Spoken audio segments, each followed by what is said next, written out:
claim topics, and with a little bit of knowledge on all these particular topics will enlighten and brighten your day, hopefully. My name is Lisa Sullivan. I'm a claim consultant here at part of the Safety and Claims Farm Bureau team, and my topic today will be regarding the employer report of accident and the importance of it. Here at Farm Bureau, we've made it a point with our initial claim reviews of making sure that the employer report of accident form is brought to you in those initial reviews, and whether we bring it to the department via secure message or what have you, or faxing, as long as it gets in there online is another option, or by mail. The employer report of accident is basically your 2 cents. It's your explanation on the injury that occurred. It's basically your actual account, not only descriptive wise, but it gives you the ability to provide accurate wages, to indicate validity concerns, and in essence, support any kind of position you may have.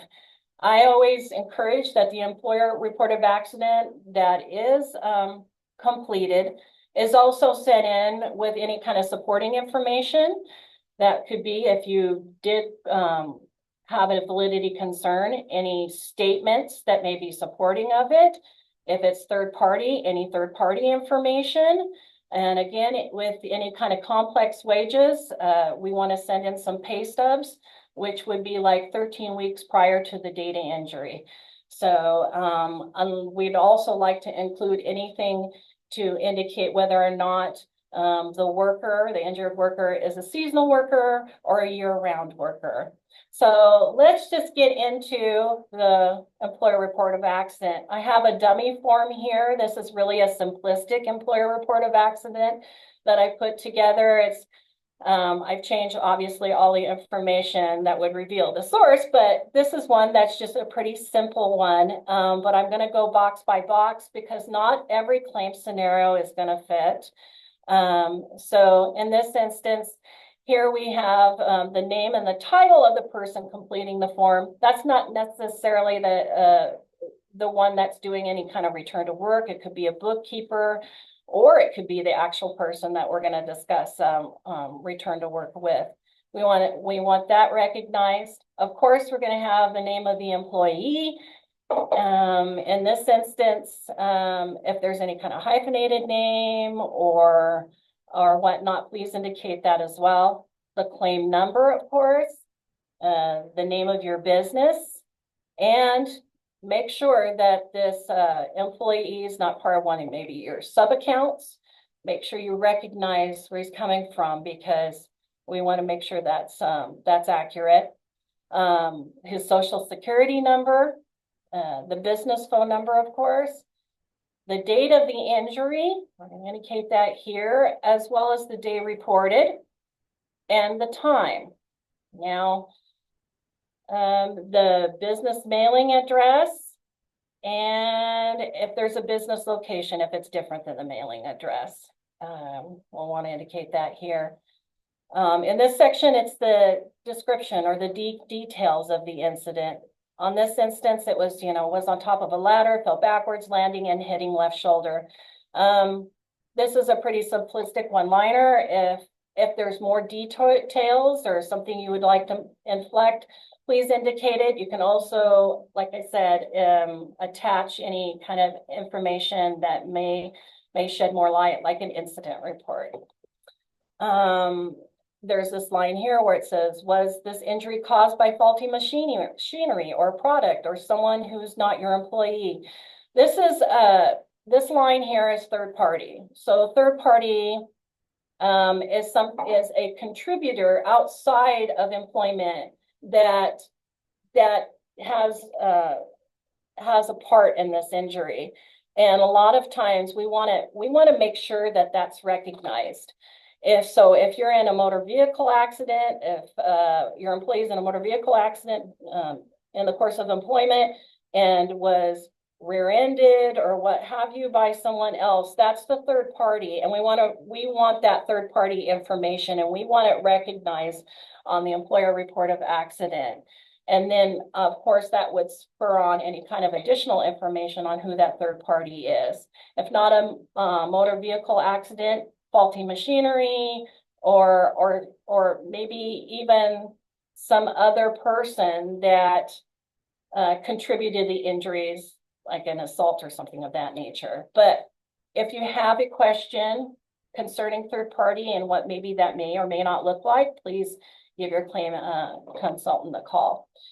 Further, we'll talk about, there's the UBI number, obviously that is, the LNI ID number, and the employer's risk classification code. In this instance, the worker is a pruner, and this classification code is farms, orchard workers, so it's a fruit tree crops, and so pruning is part of that. Knowing your risk classification is really important. Later on in our series, we're going to be covering risk classification and the importance of risk classifications, because there's approximately 300 classifications. Each refers to a type or several types or business activities, and it has its own basic insurance rates. These rates reflects the risk of workplace injury or disease in industry as a whole, or in industry activities. So risk classification and applying the appropriate risk class is important. And again, we're going to have a topic of discussion later on in our series that will cover that.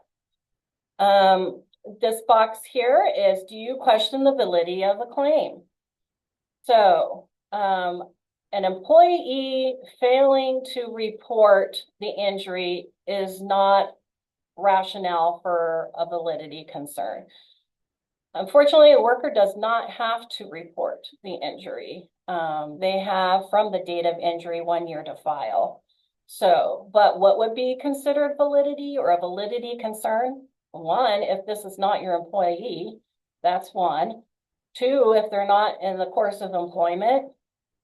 Or three, if you feel that there's some other justification or witness or what have you that may question the validity of this claim. If indeed that's the case, we want to provide statements or gather statements and information to support the validity. There's a box under this validity question, and in it you can share any comments or concerns you have about the claim. Well, in here you would, if you checked yes for the validity box, you would explain the validity position here. But you can also use this box in a different way, and because this particular box sends a notification into the claim file that alerts the claim manager. So say this is an H-2A worker. We would want to put H-2A with a contract end date here. Or we could put this is a seasonal employee, or any type of other information that might help shed some light in the claim direction of the claim. So use this box. Use this box even if you're not going to use it for the validity concern. Here, this question says, does business have a maritime function? Generally, in agriculture, we don't have a maritime function, so that's generally no.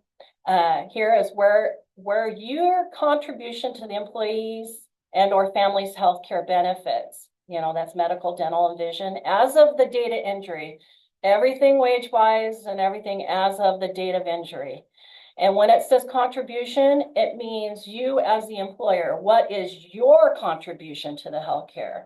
Not a compilation of both you and the worker's contribution to healthcare. So be very descriptive and make sure that it's just the employer's contribution and what that looks like. Here we get into wages. Wages in this instance here, it's $16.50 an hour.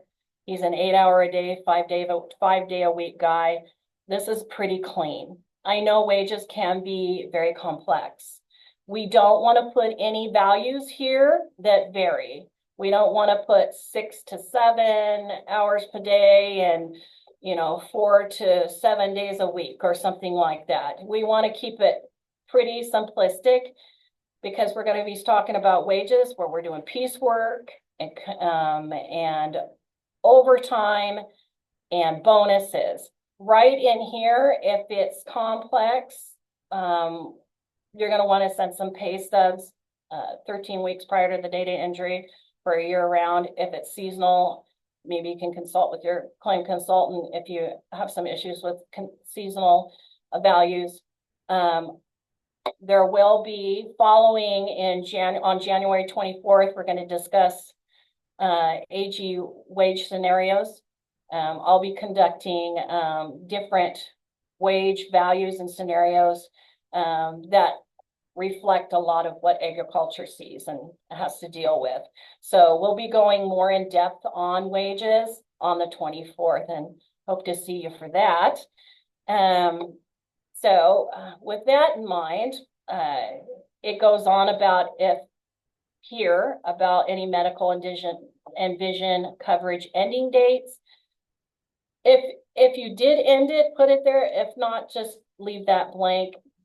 Generally, right away, that's not necessarily ceased, and you wouldn't necessarily have to answer it if indeed there's no healthcare benefits at all. Here we get into the light duty work available during recovery.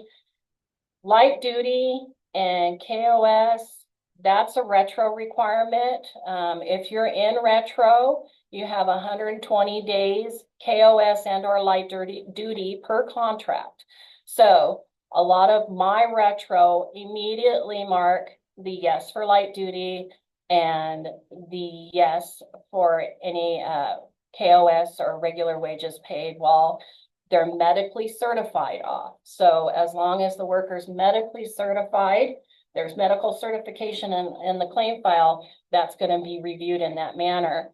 If you're in our CSI and TLC programs, you're not hemmed in by the retro requirement of 120 days light duty and or KOS, but however, there are instances where KOS is beneficial, and I definitely root for return to work.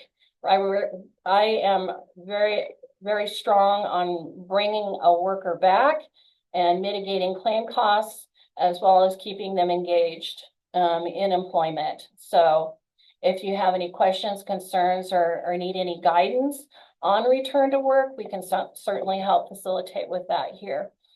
As far as back to, let's see here, so we talked about the return to work piece. Did the employee miss any time from work? In this instance, he did. His last day worked was on 12/9. He returned to work on 12/11. Now, there is a current rule where L&I won't pay time loss for the first 3 days based on injury until there's 14 consecutive days of time loss. Then they go back and pay the 3. I know that's set to change. I know they're setting that to 7 now. They're going to do a 7-day rule. Then they'll go back and pay the first 3 days. First 3 days after the date of injury, review for any type of time loss. You might want to, in consideration with KOS, want to speak with your claim consultant about that. But as far as I'm concerned, like I said, the rule is changing on that. We'll discuss that with wages when we come to that place. Here we show a name and a phone number of who the department can call to discuss light duty and return to work. In this instance, it's separate from the preparer. That is fine. In addition, here we list a witness. So this Leo Davis witnessed this occurrence. Most likely the worker may have indicated Leo was there as well. If there's like a validity concern or something along them lines, then you might want to talk to Leo about what may or may not have happened. Here, this question, obviously, did the employee die? Yes or no? This one didn't, of course, thank goodness. But if you have a fatality or an amputation, you need to alert, not only call the Department of Social Health, DOSH, but you're going to have to also reach out to our safety people here, Jeff, Dominique, and Luis. We definitely want to be alerted if there is a catastrophic injury or a fatality that occurs. So we can be on the scene and we can help guide you through that. Of course, it's difficult, but we need to know that before we see it on an employer report of accident, that's for sure. So hopefully you make that call. Then it's just signed and dated here. It's a pretty, like I said, it's a simplistic form, but it's a very important form. The report of accident itself is comprised of the worker's account, and it also has the provider's objective medical findings, which the report of accident is adjudicated by the claim manager. It is used for adjudication by the claim manager. But the claim manager is in need of the employer report of accident just as much as she or he is in need of the report of accident, which is the application for benefits. So make sure that you make this a practice. You make filling out and however you get it into the department via online or through us or via snail mail, make sure you get this into the claim file and that any supporting documentation follows. So if there's any questions or concerns, are there any questions?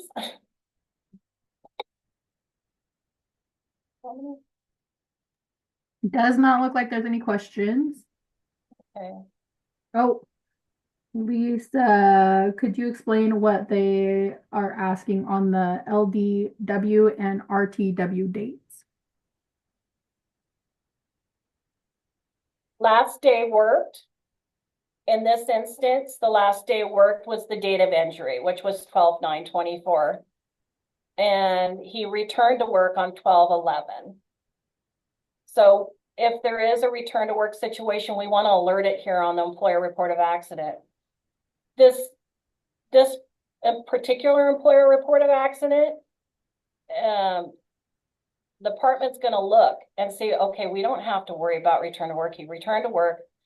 We know that there's additional light duty available here because we marked yes, and that this is a KOS employer. So we know if there is any missed days that this particular employer will be KOSing him for anything that's medically certified. So this wouldn't necessarily prompt any additional questions or concerns as far as any VOC being added or vocational counselor VOC concerns being added, because he's obviously returned to work. So, but if you did leave this blank, then, you know, they're not going to know. Or if you mark something no here or no there, then they're going to know, okay, well, he must be eligible for time loss. And so if that's why this is such a critical form, because it's not only being accurate with the information you're presenting, but it's also stating your intention. What is your intention as the employer when it comes to claims? Do you have a practice or policy in place for dealing with a claim in general? So is there any additional questions or It does not look like that. Not right now. Also, just so everybody knows, we did attach this document that Lisa's using as an example, if you'd like to keep it as an example. It is in the chat function. But yeah, no other questions.